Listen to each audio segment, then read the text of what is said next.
तो good morning, good evening, good afternoon. तो आज हम लोग पढ़ेंगे साइंस का जो है क्लास 10 का 770 या कितना क्वेश्चन पढ़ना है आज? 777 क्वेश्चन आपको क्या करना है, देखना है। जब 777 क्वेश्चन हम लोग देखेंगे, देखिए किस प्रकार का आपका होता है 777। अभी हम इसमें ये जो आपका फिजिक्स का है, ओनली वर्ड फिजिक्स का कितना क्वेश्चन है, ये भी सब 210 क्वेश्चन आपका जो क्या है, जो एग्जाम देने वाले बच्चे हैं उसके लिए मोस्ट वीवे क्वेश्चन है। अब ये जितना सारा क्वेश्चन आप लोग यदि पढ़ लेते हैं तो आपको एग्जाम में जो है एक भी क्वेश्चन आपसे क्या करेगा, नहीं छूटेगा। कोई क्वेश्चन आपसे छूटेगा ही नहीं।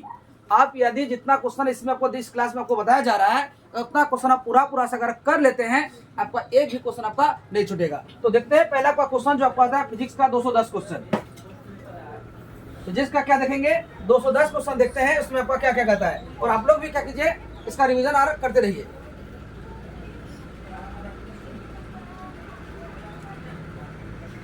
इसको जूम कर लेते हैं तो देखने में अच्छा रहेगा। अब देखिए तो आपका क्या आया, तो पहला क्वेश्चन कहता है, ये मच्छर कहाँ ना बैठा है,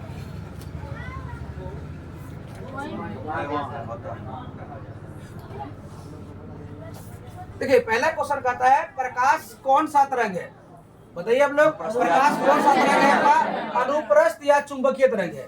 आप फिर कहता है प्रकाश गमन करती है, प्रकाश जो गमन करती है आपका सीधी रेखा पर गमन करती है। तो फिर कहता है प्रकाश की चाल सबसे अधिक किसमें होती है, निर्वात में प्रकाश की चाल सबसे अधिक होती है। और निर्वात में प्रकाश की चाल कितना होता है,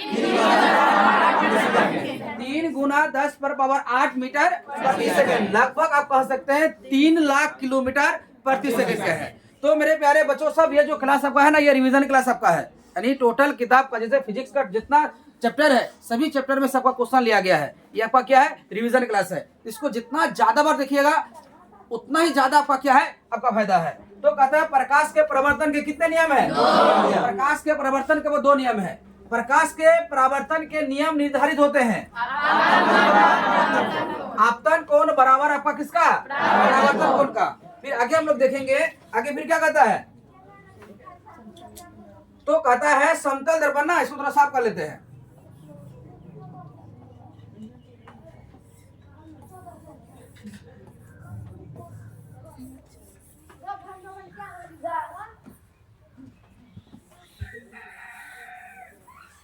चलिए तो आगे हम लोग देखेंगे कितना नंबर क्वेश्चन तक हो गया आप लोग का, क्वेश्चन आप लोग का हो गया था।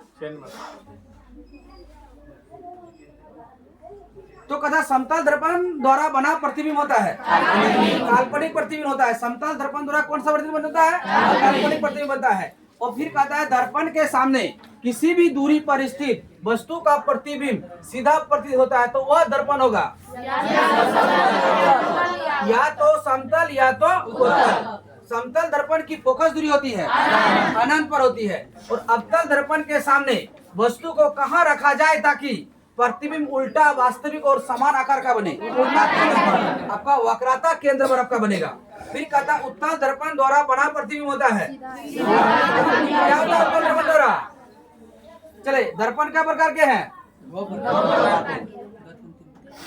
देखिए दर्पण कितने प्रकार के हैं, 2 प्रकार या 3 प्रकार, चलिए आगे देखते हैं।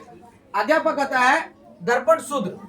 दर्पण सूत्र में क्या कहेंगे, 1/b प्लस 1/b है। ये आपका क्या है, दर्पण आपका सूत्र हो गया। उसके बाद दाढ़ी बनाने के लिए कौन सा दर्पण उपयुक्त होता है, अवतल दर्पण। दाढ़ी बनाने के लिए कौन सा दर्पण, अवतल दर्पण। लेंस सूत्र, चलिए ये आपका लेंस सूत्र हो गया। तो ये आपका दीर्घित्री क्वेश्चन में 5 नंबर का भी पूछता है। ये दीर्घित्री क्वेश्चन में जो आपका कितना नंबर का पूछता है, 5 नंबर का भी आपका क्या कहता है, क्वेश्चन पूछता है। उसको आगे देखेंगे,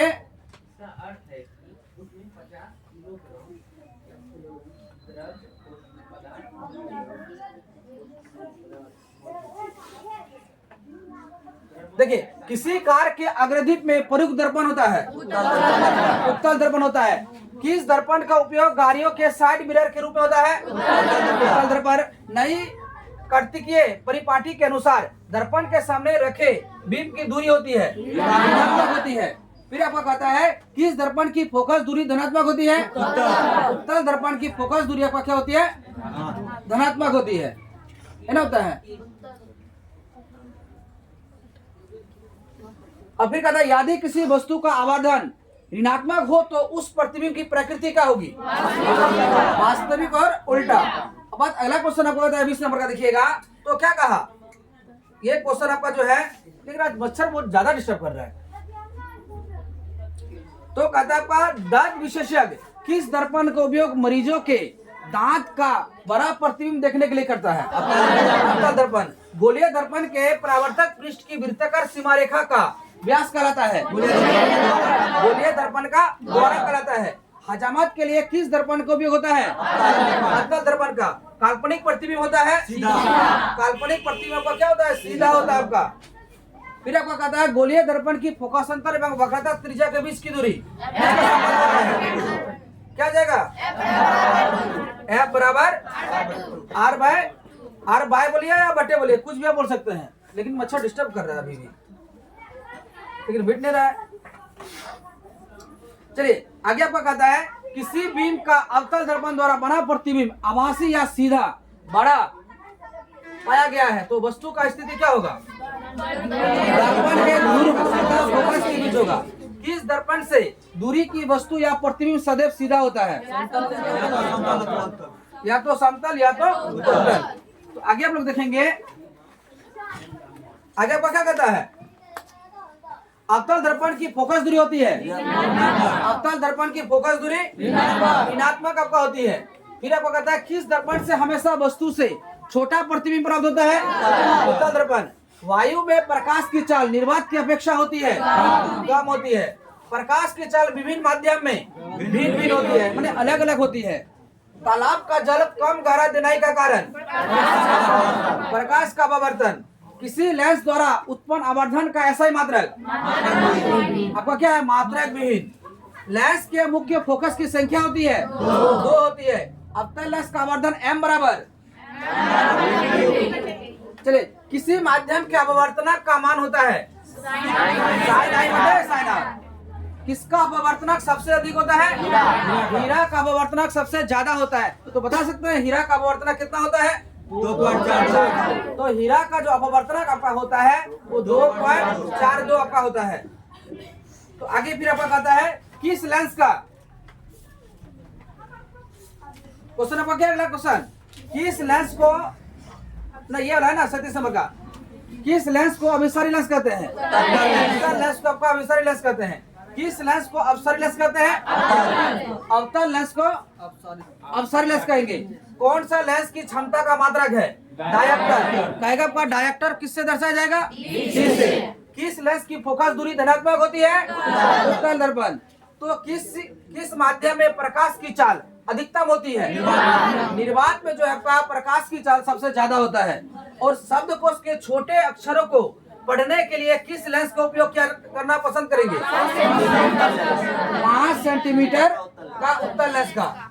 एक उत्तल लेंस की फोकस दूरी 20 सेंटीमीटर है, इसकी क्षमता क्या होगा? 5 डियोप्टर। तो आगे हम लोग देखेंगे,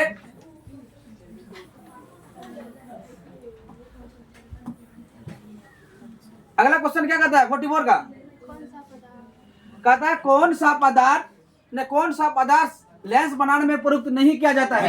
आपका मिट्टी आपका जो है लेंस बनाने में प्रयुक्त उसका नहीं किया जाता है। प्रकाश के अपवर्तन के कितने नियम है? 2 नियम आपका है। किस लेंस के द्वारा सिर्फ काल्पनिक प्रतिबिंब होता है? अवतल लेंस। कहेगा 1 एंगस्ट्रम, इसको पढ़ेंगे क्या? एंगस्ट्रम का मान होता है 10⁻⁻10 एम यानी मीटर।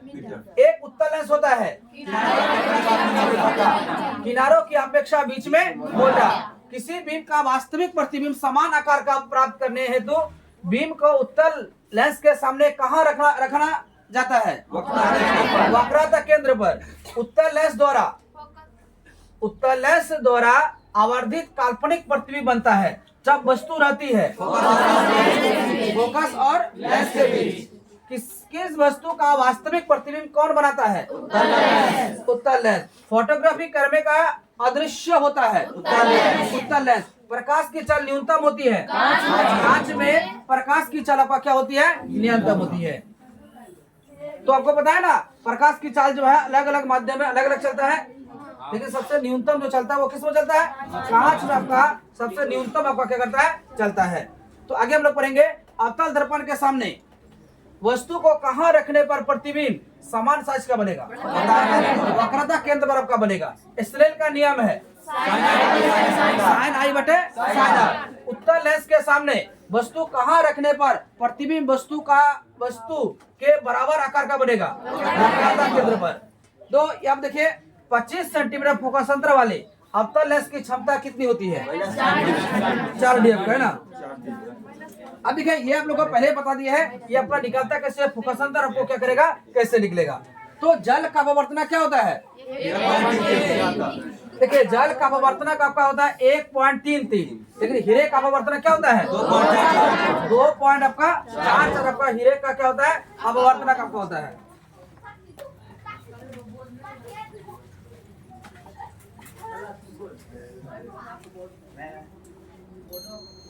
तो आगे आपका कहता है, आगे आपका अगला क्वेश्चन क्या है? कहता है कौन सा लेंस में वास्तविक और आभासी दोनों प्रकार के प्रतिबिंब बनते हैं? आपका आ जाएगा उत्तल लेंस में। उत्तल लेंस में आएगा। चलिए तो आगे देखते हैं अपना 60 नंबर का। एक लेंस की क्षमता +5D है, तो वह किस प्रकार का लेंस होगा? 20 सेंटीमीटर का है। फिर आगे आपका कहता है 1 मीटर फोकस अंतर वाले किसी अवतल लेंस की क्षमता ज्ञात करने के लिए क्या करेंगे? क्या होगा इसका? 1D आएगा। डी से मतलब होता है डायऑप्टर। डी से क्या होगा? डी से आपका होता है डायऑप्टर। तो आगे आपका कहता है, आगे फिर क्या आएगा? एक प्रयोग में अवतल दर्पण द्वारा किसी बीम का प्रतिबिंब पर्दे पर प्राप्त किया जाता है। दर्पण की फोकस दूरी को निर्धारित करने के लिए प्रयोक्ता को मापने जरूरत है। दर्पण जो है पर्दे के पीछे की दूरी, दर्पण बीम के बीच की दूरी, यानी आपका क्या जाएगा? ये जो आपका दे रखा था, ये आपका मैंने क्या होता है? पॉइंट वाला क्वेश्चन था। जैसे मान लिया आपका ऑप्शन जो दे रखा था, ये ऑप्शन सी का आपका क्या था? आपका आंसर था। आगे फिर कहता है ऐसा दर्पण जिनसे होकर प्रकाश आसानी से पार कर जाता है, तो क्या कहलाता है? पारदर्शी। तो ऐसा पर्दा जिससे होकर प्रकाश आसानी से पार कर जाता है, तो उसे क्या कहेंगे? पारदर्शी। किस दर्पण द्वारा किसी वस्तु का वास्तविक प्रतिबिंब मिल सकता है? केवल आपका अवतल दर्पण द्वारा। किस दर्पण द्वारा किसी वस्तु का काल्पनिक प्रतिबिंब मिल सकता है? तीनों दर्पण द्वारा आपका काल्पनिक प्रतिबिंब का क्या हो सकता है? प्राप्त मिल सकता है। तो आगे हम लोग अगर देखेंगे,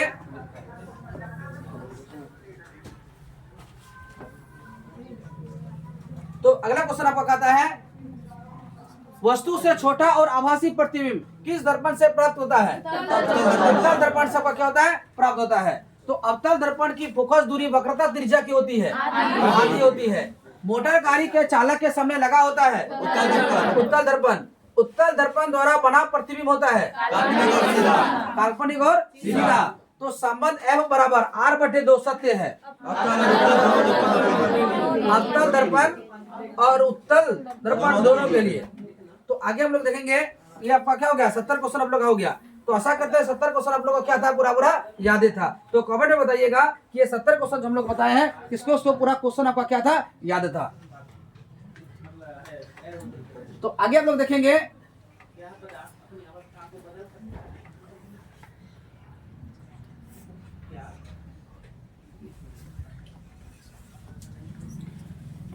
जब प्रकाश की एक किरण एक माध्यम से दूसरे माध्यम में जाती है तो अपने पूर्व पथ से विचलित हो जाती है, तो इसे कहते हैं प्रकाश का अपवर्तन। प्रकाश की एक किरण जब विरल माध्यम से सघन माध्यम में जाती है तब अभिलंब की ओर मुड़ जाती है। फिर कहता है जब प्रकाश की किरण दो माध्यम को अलग करने वाली सतह पर लंबवत पड़ती है तो निकल जाएगा। पानी से भरी बाल्टी का गहराई कम मालूम पड़ने का कारण है प्रकाश का अपवर्तन के कारण जो है पूरा पानी भरा हुआ है, लेकिन बाल्टी में लगेगा कि पूरा भरा हुआ नहीं है। तो फिर आपका कहता है आगे क्या है?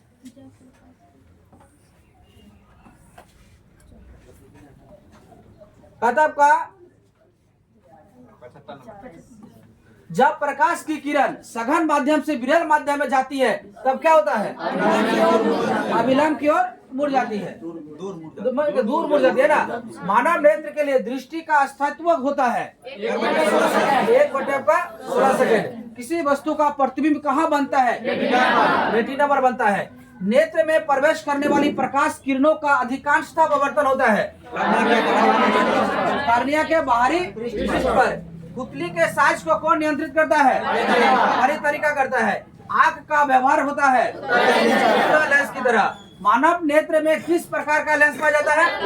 उत्तल लेंस। मानव जो आंख में जो है लेंस पाया जाता है किसके भांति? उत्तल लेंस की भांति आपका क्या करता है? पाया जाता है। तो आगे हम लोग देखेंगे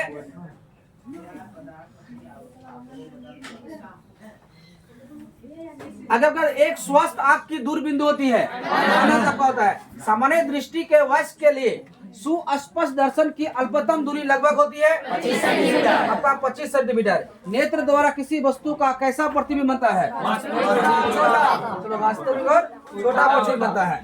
तो आगे हम लोग देखेंगे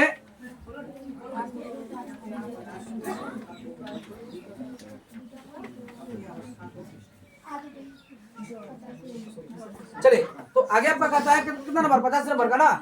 निकट दृष्टि दोष दूर करने के लिए चश्मे में किस लेंस का व्यवहार होता है? अवतल लेंस का क्या होता है? व्यवहार होता है। तो किस लेंस का उपयोग कर दीर्घ दृष्टि दोष का संशोधन किया जाता है? उत्तल लेंस। किस दृष्टि दोष को अवतल और उत्तल दोनों लेंस से बनी द्विफोकसी लेंस द्वारा संशोधन किया जाता है? दृष्टि दोष। और दृष्टि दोष कई प्रकार के होता है? 3 प्रकार के। कौन सा? निकट दृष्टि दोष, दूर दृष्टि दोष और जो नेत्र निकट इसी वस्तुओं को साफ नहीं देख पाता है उस नेत्र में होता है दूर दृष्टि दोष। किस रंग का विचलन न्यूनतम होता है? लाल रंग का जो क्या होते हैं विचलन आपका क्या होता है? न्यूनतम आपका होता है। तो आगे हम लोग देखेंगे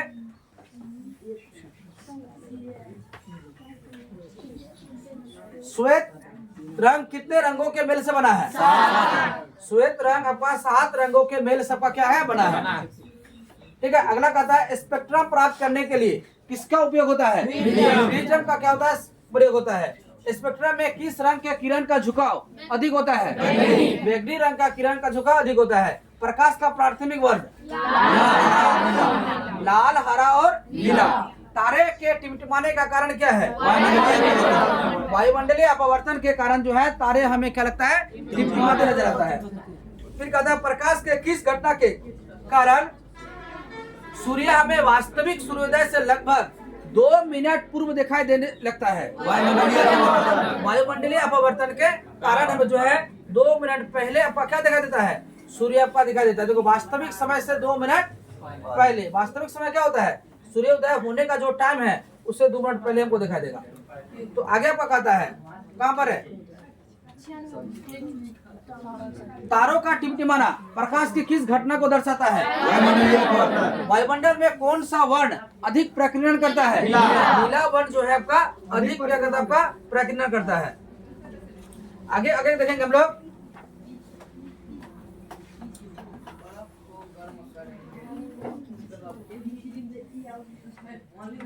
जब सूर्य का प्रकाश वायुमंडल से गुजरता है तो वायु के सूक्ष्म कण किस रंग के प्रकाश को अधिक प्रबलता से प्रकीर्णन करते हैं? नीला रंग का जो है अधिक आपका क्या करता है? प्रकीर्णन करता है। प्रकाश के किस रंग का तरंगदैर्घ्य सबसे अधिक होता है? लाल रंग का। चंद्रमा पर खड़े अंतरिक्ष यात्री को आकाश कैसा प्रतीत होता है? काला।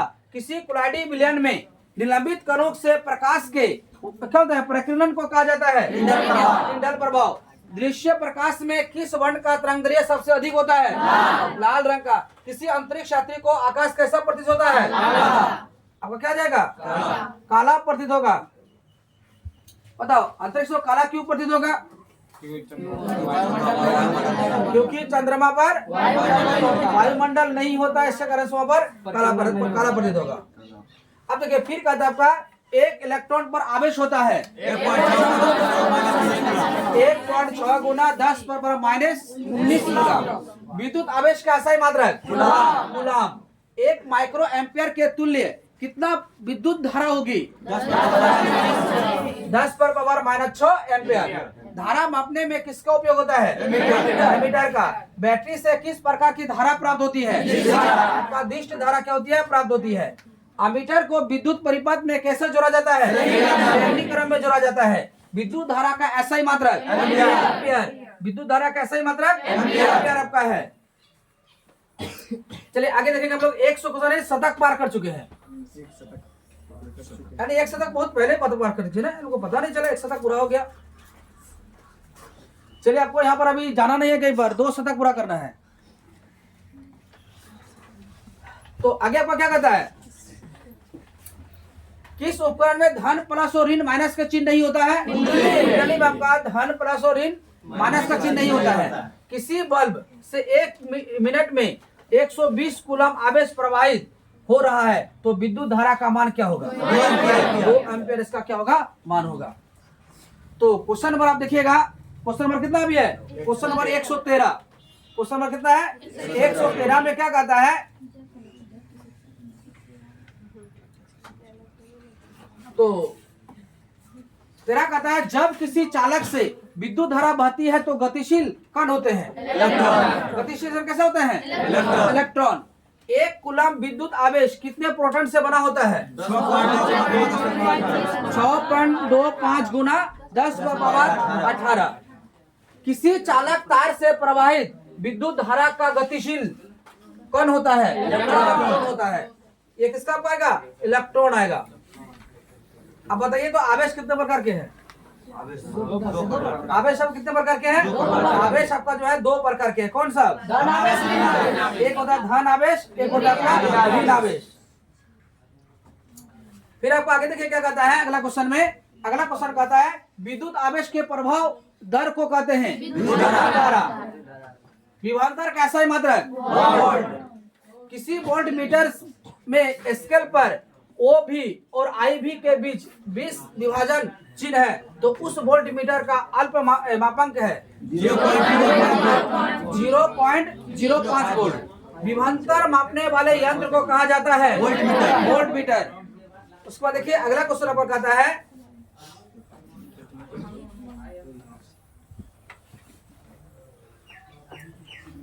आगे क्वेश्चन क्या कहता है?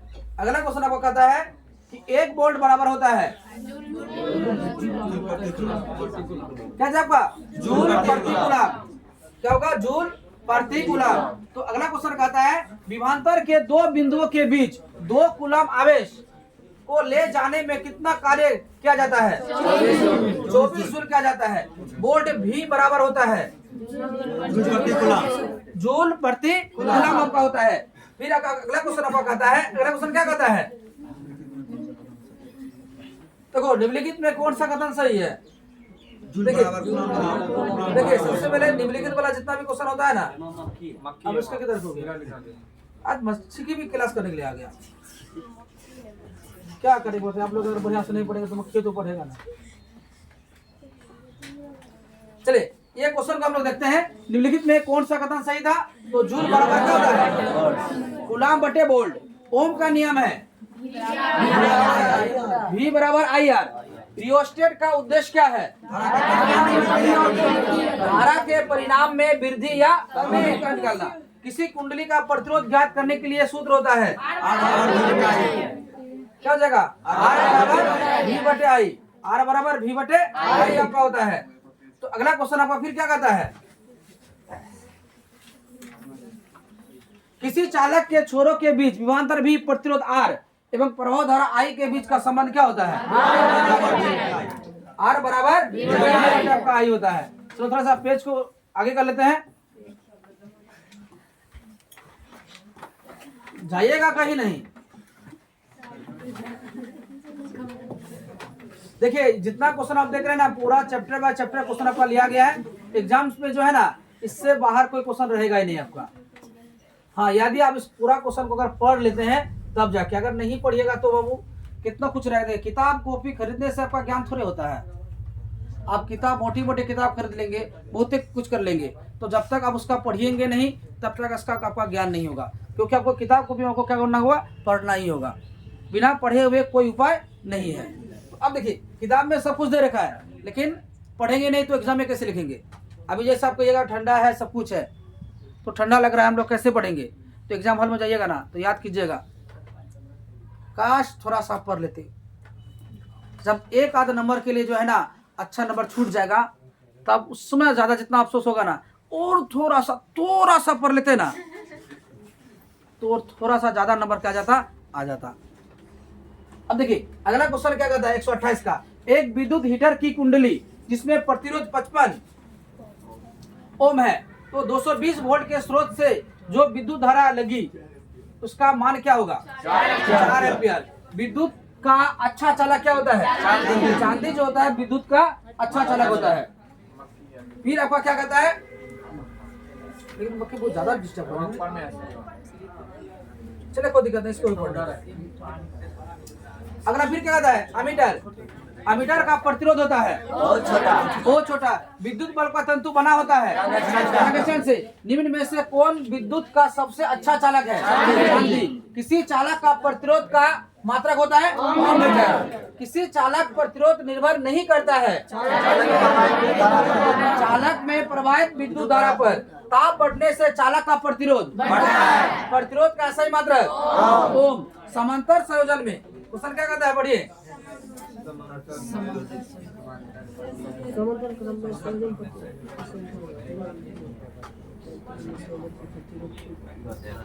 क्वेश्चन आपको कहता है, क्या कहा, समांतर क्रम में संयोजित प्रतिरोधों की संख्या घटने उपरांत संयोजकता प्रतिरोधकता कुल प्रतिरोध होगा घटता है। आर ओम प्रतिरोध वाले एन प्रतिरोध का समांतर क्रम में जोड़ने पर समतुल्य प्रतिरोध होगा आर बटे एन।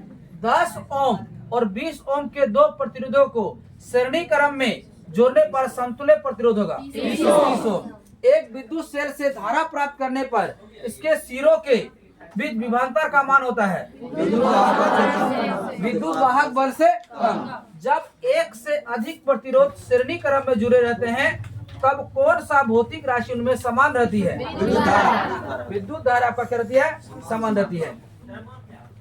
तो आगे आपको देखेंगे तो अर्धशतक भी पूरा होने वाला है ना। हाँ, अर्धशतक भी पूरा होने वाला है।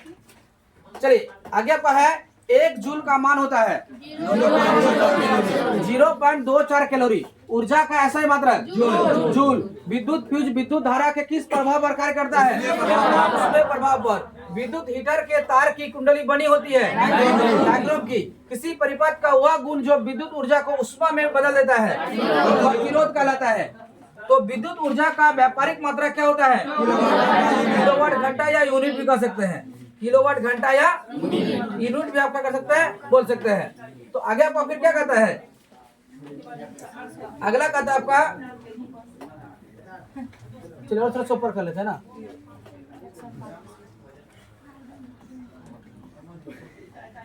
किधर बैठे बाबू जी? अब देखिए अगला कहता है, निम्न में से किसका अर्थ जल होता है? अगला का अर्थ क्या होता है? जल होता है। विद्युत शक्ति का ऐसा मात्रक होता है वाट। किसी बल्ब पर 220 वोल्ट पर 2A धारा प्रवाहित होती है तो फिलामेंट का प्रतिरोध होगा 110 ओम। 1 किलोवाट घंटा निम्नलिखित में किसके बराबर है? 3.6 गुना 10 पर पावर 6। 100 वाट का विद्युत बल्ब 250 वोल्ट के मेन से जोड़ा जाता है तो बल्ब से प्रवाहित धारा का मान क्या होगा? 0.4 एम्पियर। फिर कहता है किसी बल्ब पर 220 वोल्ट तथा 100 वोल्ट अंकित है तो शक्ति कितनी होती है? सही। इसे जब 120 वोल्ट पर प्रचलित करने पर तब उसके द्वारा उपयुक्त शक्ति कितनी होगी? 50 आपका होगा। ये तो ये न्यूमेरिकल क्वेश्चन है, इसको आप लोग हल करके ही बनाइएगा। एग्जाम में अधिकतर ये सब क्वेश्चन जो है ना, अगर पूरा कंफर्म है तभी आप इसको क्या कीजिए, छूने का काम कीजिए। अगर कंफर्म नहीं है तो उसको छूने का भी काम नहीं कीजिएगा, क्योंकि अब थोड़ा सा एक गलती आपका क्या करेगा, ऑब्जेक्टिव क्वेश्चन में आपका क्या हो जाएगा? 1 नंबर आपका क्या हो जाएगा? ठीक है। आगे देखिए, आगे आपका है, निम्नलिखित में से कौन सा मात्रक वाट के बराबर है, जूल प्रति सेकंड। अगर 1 किलोवाट घंटा बराबर होता है तो 3.6 गुना 10 पर पावर 6 जूल। किसी सीधे चालक में क्या कहते हैं, किसी सीधे चालक में धारा का दिशा और उसमें संबद्ध चुंबकीय क्षेत्र की दिशा किस नियम से ज्ञात किया जा सकता है? दक्षिण हस्त के नियम के। किसी विद्युत धारावाही सीधी लंबी परिनीला के भीतर चुंबकीय क्षेत्र होती है। फ्लेमिंग के वाम हस्त नियम में अंगूठा किस दिशा की ओर संकेत करती है? बल की दिशा पर क्या करती है? संकेत करती है। फिर आपका कहता है किसी प्रोटॉन का कौन सा गुण किसी चुंबकीय क्षेत्र में मुक्त गति करते समय परिवर्तन हो जाता है? वेग और संयोग। पश्चिम की ओर प्रक्षेपित कोई धनाविष्ट कण किसी चुंबकीय क्षेत्र द्वारा उत्तर की ओर विक्षेपित हो जाता है तो चुंबकीय क्षेत्र की दिशा क्या है? ऊपरी मुखी। विद्युत धारा उत्पन्न करने की युक्ति को कहते हैं जनित कहते हैं। तो विद्युत जनित का सिद्धांत आधारित है विद्युत चुंबकीय प्रेरणा पर। आगे देखिए अगला क्वेश्चन को हम लोग देखेंगे।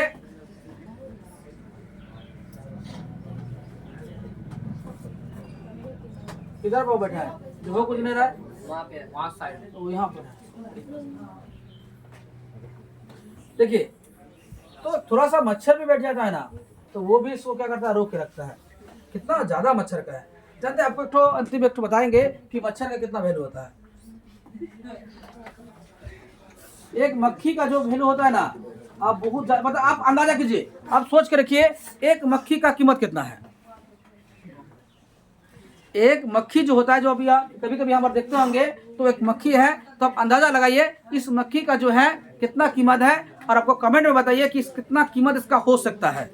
अब हम उसके बाद हम जो बताएंगे ये फिजिक्स का कंप्लीट होने के बाद अंदाजा नहीं होगा एक मक्खी का कीमत इतना ज्यादा आपका हो सकता है। बहुत ज्यादा मक्खी का कीमत है, अब जिस आपका सोच से क्या है ज्यादा है। आगे आप देखिए कितना लंबा चला क्वेश्चन है ना। अब देखिए क्या कहता है, तांबे के तार का एक आयताकार कुंडली किसी चुंबक के क्षेत्र में घूमने गति कर रही है, तो इस कुंडली में प्रेरित विद्युत धारा की दिशा में कितने परिभ्रमण पश्चात परिवर्तन होगा? लघुपतन के समय विद्युत धारा का मान बहुत अधिक बढ़ जाएगा। घरेलू उपयोग के लिए विद्युत की आपूर्ति होती है, उसका घरेलू वायरिंग में 3 तार होते हैं, गर्म, ठंडा और अर्ध। इनका तारों का रंग होता है। चलिए तो अगला हम लोग देखते हैं, अगला आपका क्या कहता है?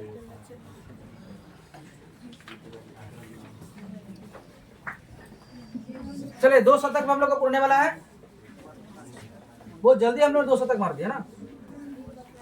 चलिए तो आगे आपका कहता है स्विच लगाए जाते हैं, गर्म तरल में आपका स्विच लगाए जाते हैं, तो विद्युत फ्यूज दुर्घटना से रक्षा करती है। लघुपतन और अति भरण हो गया, भारत हो गया पर विश्व थोड़ा टैपिंग में आपका क्या हो गया? अति भरण होगा, भारत नहीं हो गया पर, तो थोड़ा सा टैपिंग में मिस हो गया है। विद्युत परिपथ में विद्युत फ्यूज जोड़ा जाता है विद्युतमय तार में। फ्लेमिंग के वामहस्त नियम में बाएं हाथ की तर्जनी संकेत करती है चुंबकीय क्षेत्र की दिशा पे। विद्युत मोटर परिवर्तन करता है विद्युत ऊर्जा को यांत्रिक ऊर्जा में। फिर आपका कहता है विद्युत जनित परिवर्तन करता है यांत्रिक ऊर्जा को विद्युत ऊर्जा में, यांत्रिक ऊर्जा को विद्युत ऊर्जा में क्या करता है? परिवर्तन करता है। तो आगे हम लोग अगला क्वेश्चन से कहता है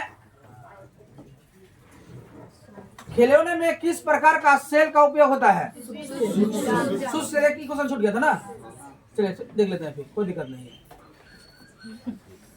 तो सौर सेल में क्या सौर सेल और ऊर्जा का रूपांतरित करते हैं ऊर्जा में। सौर सेल जो है क्या रूपांतरित करते हैं? विद्युत ऊर्जा।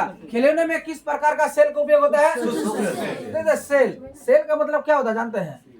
यानी खिलौने में तेल का प्रयोग होगा ना, यहाँ पर शुष्क से तेल नहीं होगा, यहाँ पर क्या होगा? सेल का प्रयोग होगा। जानते हैं सेल का मतलब बेचना भी होता है, सेल का मतलब बैटरी भी होता है।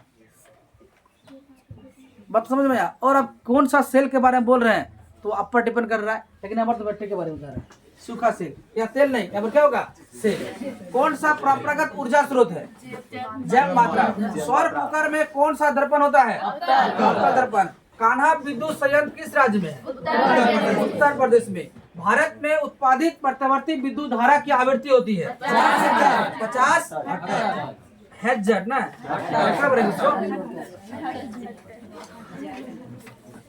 चलिए, तो आगे हम लोग पढ़ेंगे कि घरों में विद्युत से दुर्घटना किसके कारण से होती है? ये मतलब शॉर्ट सर्किट के कारण से। किसके कारण से होता है? Short circuit. यहाँ पर हो गया घरेलू विद्युत परिपथ में उदासीन तार होता है काला।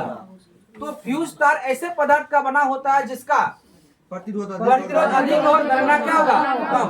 फ्यूज तार मिश्रण है शीशा और टीन का। शीशा और टीन का आपका क्या है? मिश्रण आपका क्या है? आपका घर में जो फ्यूज तार का हम लोग प्रयोग करते हैं उसका आपका है। तो आगे हम लोग देखेंगे। चलिए, बहुत जल्द हम लोग 2 तक पूरने वाला है। अब ये कल तक आपका इसको क्या कीजिए? पूरा कर लीजिए, क्योंकि आपको पता है ना एग्जाम हम लोग का क्या तारीख से है? 17 फरवरी से आपका एग्जाम शुरू हो गया। तो आपको रूटीन में अगर देखे होंगे कि साइंस का कब है, उसमें साइंस कब दिया होगा ना? 21 तारीख। ठीक है, तो उसी हिसाब से आप लोग क्या कीजिए? सब पूरा जितना बार देख सकते हैं। ये ध्यान रखिए, एक भी क्वेश्चन आपका साइंस का इससे बाहर नहीं होगा। तो आगे देखिए, तो आगे आप लोग का क्या कहता है? किस युक्ति में विद्युत विभव बलय दिक् परिवर्तन का कार्य करता है? विद्युत मोटर का। विद्युत चुंबकीय प्रेरण की खोज किसने किया था? फैराडे ने किया था। डायनामो यांत्रिक ऊर्जा को किस ऊर्जा में परिवर्तन करता है? विद्युत ऊर्जा में। तो डायनामो से किस प्रकार की धारा प्राप्त होती है? दृष्टि धारा और प्रवृत्ति धारा। कोयला कौन सा संसाधन है? नवीकरणीय संसाधन। तो डीजल का उपयोग होता है भारी वाहन का जो होगा ना, वो सब में आपका डीजल का। भारी वाहन में रेल इंजन, विद्युत उत्पादन में भी ये सब होता है। तो ये सब का डीजल का प्रयोग आपका होता है लंबा दूरी या भारी वाहन। तो ये सब में अभी तो भारी वाहन के लिए जैसे आपका रेलगाड़ी देखिए, वो भी आपका विद्युत से चला शुरू हो गया है। आप लोग पता है रेलगाड़ी का हिंदी में हम लोग क्या बोलते हैं? तो बोले तो हिंदी में क्या बोलते हैं रेलगाड़ी को? चलिए, हम लोग का जो क्या बोलते हैं, ये फिजिक्स का जो है आपका 209 क्वेश्चन था आपका, क्या हो गया? ये कंप्लीट हो गया। तब आगे हम लोग पढ़ेंगे रासायनिक शास्त्र का 265 क्वेश्चन। इस पर क्वेश्चन था क्या? चलिए देख लेते हैं। नहीं है तो 90 से लेकर 98 तक। इसमें तो कहाँ दिख रहा है? दूसरा एक पे ज्यादा होगी क्या? अब सही है ना? कहाँ तक? यहाँ इससे नीचे हो रहा है ना? चलिए, कहाँ जी मच्छर जी कहाँ बैठे हैं जी? चलिए, थोड़ा सा पेज में इधर उधर हो गया। चलिए, कोई दिक्कत नहीं है। तो अगला क्वेश्चन क्या कहता है? प्रकृति में पृथ्वी पर ऊर्जा का मुख्य स्रोत क्या है? सूर्य आपका है। किसका उपयोग खाना बनाने वाले ईंधन के रूप में किया जाता है? सीएनजी का। वायुमंडल में किस गैस के कारण वैश्विक उष्णता बढ़ता है? Carbon dioxide. कौन स्वच्छ ऊर्जा का स्रोत है? प्राकृतिक गैस। गर्म जल प्राप्त करने के लिए हम सौर जल का तापक का उपयोग किस दिन नहीं कर सकते हैं? मानव वाले दिन में। जल विद्युत संयंत्र किस ऊर्जा को विद्युत ऊर्जा में रूपांतरित करता है? स्थित ऊर्जा को। कौन सा ऊर्जा को? स्थित ऊर्जा को क्या कहता है? रूपांतरित करता है। चलिए, तो आगे हम लोग देखेंगे इसका। जीवाश्म ईंधन की ऊर्जा वास्तविक स्रोत है। चलिए, इसका आगे देखते हैं। आप लोग इसका कमेंट कीजिएगा क्या कितना इसका आंसर क्या होगा।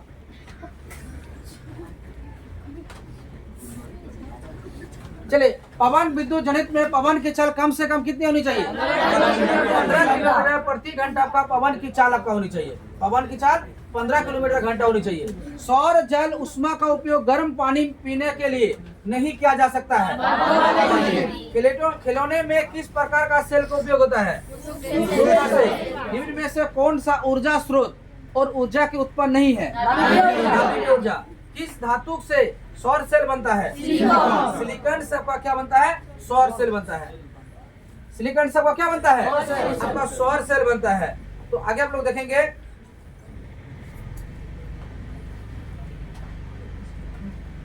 आपका क्वेश्चन कहता है, क्या क्वेश्चन कहता है?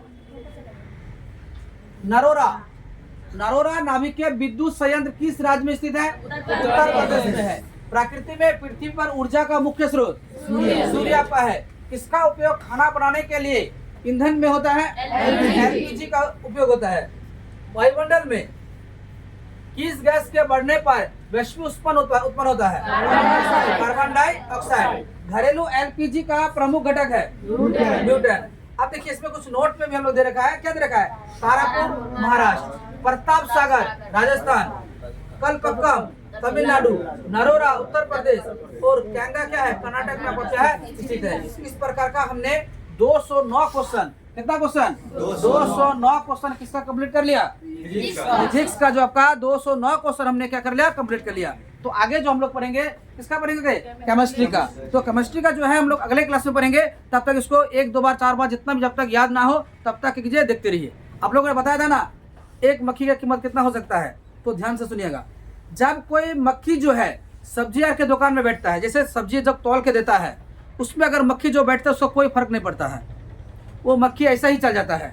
वही मक्खी जब मीट मछली के ऊपर बैठता है वो भी आपका ऐसा ही चल जाता है। या कोई वस्तु जब खरीदते हैं उसमें भी वो इसी टाइप का मक्खी क्या होता है? चल जाता है। वही मक्खी सोनार के दुकान में जब सोना खरीदते हुए रहेंगे उस पर अगर बैठ जाएगा ना, सोना का जितना वैल्यू है उतना ही कीमत आपका किसका है? एक मक्खी का आपका कीमत है।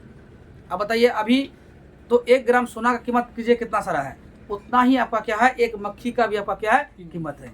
नहीं, एक मक्खी का कीमत नहीं, वो जगह का कीमत है। आप किसके साथ है? जब वो सब्जी के दुकान के साथ था तो उसका वैल्यू क्या था? कम था। जब मीट मछली के दुकान में था तब भी उसका वैल्यू क्या था? कम था। जब मान लीजिए मिठाई के दुकान में रहता है तब पर भी उसका वैल्यू क्या था? कम था। जब बात आई सोने के दुकान पर तो जब मान लीजिए उसका वैल्यू क्या हो गया? ज्यादा हो गया। यानी इंसान भी इसी प्रकार का है कि इंसान किसके संगति पे है उस पर वो डिपेंड करता है कि उसका वैल्यू कितना है, उसका कीमत कितना आपका क्या जाए? लगाया जाए। तो इसी प्रकार का आगे जो हम लोग पढ़ेंगे यह बायोलॉजी का भी लगभग 350 क्वेश्चन बायोलॉजी का है और आपका यहाँ पर 250 क्वेश्चन लगभग किसका है? केमिस्ट्री का आपका है। तो इसमें अगले क्लास में हम लोग क्या करेंगे? पढ़ेंगे। तब तक के लिए आप लोग का जो है बढ़िया से एग्जाम का क्या कीजिए? तैयारी कीजिए।